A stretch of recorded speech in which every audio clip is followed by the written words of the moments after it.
गंगा किनारे एक सुंदर गांव बसा हुआ था, जहां बाबू नाम का लड़का अपनी बूढ़ी माँ के साथ रहता था। बाबू न केवल शैतान था, बल्कि लालची भी था। बाबू, तूने सुना? कंचन के पिताजी नई साइकिल खरीद कर लाए हैं। नई साइकिल, उसकी सवारी तो करनी ही चाहिए। बाबू दौड़ता हुआ कंचन के घर गया। उसने देखा कि साइकिल आंगन में खड़ी है और कंचन जमीन पर बैठी सब्जी छील रही है। बाबू एक बड़ी सी बाल्टी लेकर जाता है और बाल्टी को कंचन के ऊपर डाल देता है। अरे कौन है? जब तक कंचन ने अपने ऊपर से बाल्टी हटाई, तब तक साइकिल गायब हो चुकी थी। अरे साइकिल कहाँ चली गई? पिताजी जल्दी बाहर आइए, साइकिल चोरी हो गई। बाबू साइकिल चलाता हुआ अपने घर पहुंचा। देखो माँ, मैंने कंचन के पापा की बिल्कुल नई साइकिल चुरा ली। गलत बात बेटा, अभी कंचन के घर जा और साइकिल वापस करके आ। मैंने तुझे कितनी बार समझाया है कि दूसरों की चीजों के लिए अपने मन में लालच मत रखा कर। कल तुझे देखने के लिए लड़की वाले आ रहे हैं। किसी गांव वाले ने शिकायत कर दी तो मैं लड़की वालों को क्या मुंह दिखाऊंगी। बाबू की शादी हो गई और कुछ वर्षों बाद उसकी माँ गुजर गई। सुनिए जी, आप इस तरह गांव में खाली घूमते रहेंगे तो घर का खर्च कैसे चल पाएगा? कल को हमारे बच्चे हो जाएंगे तो क्या खाएंगे? मैं अपना एक कंगन दे रही हूँ, इसे बेचकर कुछ नहीं तो मूंगफली ही खरीद लीजिए और उन्हें बेचिए। कहते हैं जब घर परिवार की जिम्मेदारी आती है तो अच्छे सुधर जाते हैं।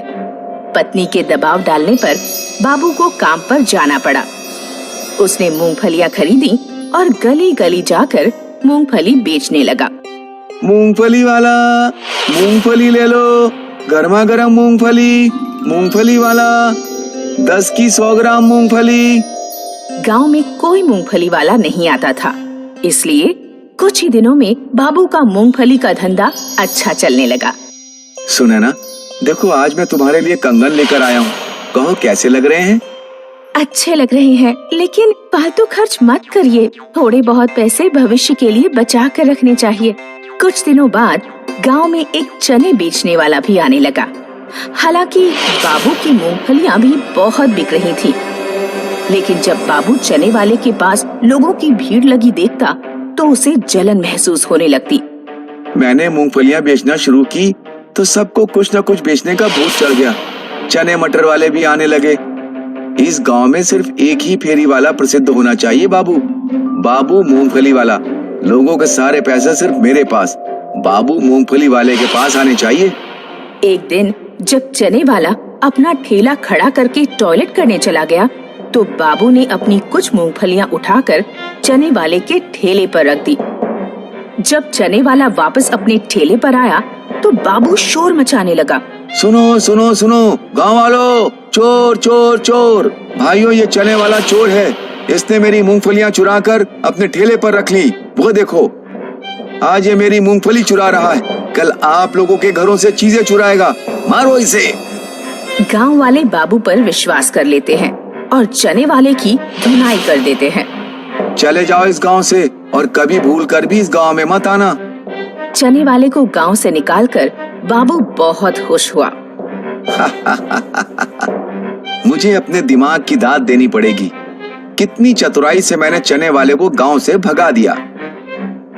कहते हैं इंसान के पास जब पैसे आते हैं तो वह अपने खर्च भी बढ़ा लेता है। एक दिन बाबू अपनी पत्नी से बोला, सुने ना, तुम्हें पता है ना, हमारे पड़ोस के गांव का मीना बाजार कपड़ों के लिए बहुत प्रसिद्ध है। चलो आज वहीं कपड़े खरीदने चलते हैं। बाबू जब अपनी पत्नी के साथ कपड़े लेकर लौट रहा था तो रास्ते में बाबू की पत्नी के पैर में एक सांप काटकर भाग गया।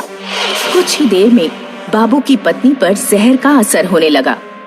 अरे कोई मेरी पत्नी को बचाओ, मेरी पत्नी के पैर में सांप ने काट लिया है, कोई तो मेरी मदद करो। तभी वहाँ एक आदमी आता है। वह सांप के काटने का इलाज करना जानता था। वह आदमी बाबू की पत्नी को एक जड़ी बूटी देता है। बाबू ने जब उस आदमी का चेहरा ध्यान से देखा तो उसके पैरों तले की जमीन खिसक गई। यह वही चने बेचने वाला आदमी था जिसे बाबू ने कुछ दिनों पहले पिटवाकर अपने गांव से भगा दिया था। बाबू उस आदमी के पैरों पर गिर पड़ा। मुझे माफ कर देना भाई, मैंने तुम्हारे साथ बहुत अन्याय किया और तुमने मेरी पत्नी की जान बचाई। तुम मुझे जो चाहे सजा दे सकते हो, मैं तुम्हारा कर्जदार हूँ। तुमने जो किया मैं उसे कब का भूल चुका हूँ। अपनी अपनी करनी अपने अपने साथ रहती है। तुमने जो मेरे साथ किया वो किसी और के साथ मत करना, इतना ही बहुत होगा। बाबू को उस आदमी की दयालुता देखकर अपने ऊपर बहुत शर्म आई। उसने निश्चय किया कि वह भविष्य में कभी लालच और ईर्ष्या नहीं करेगा।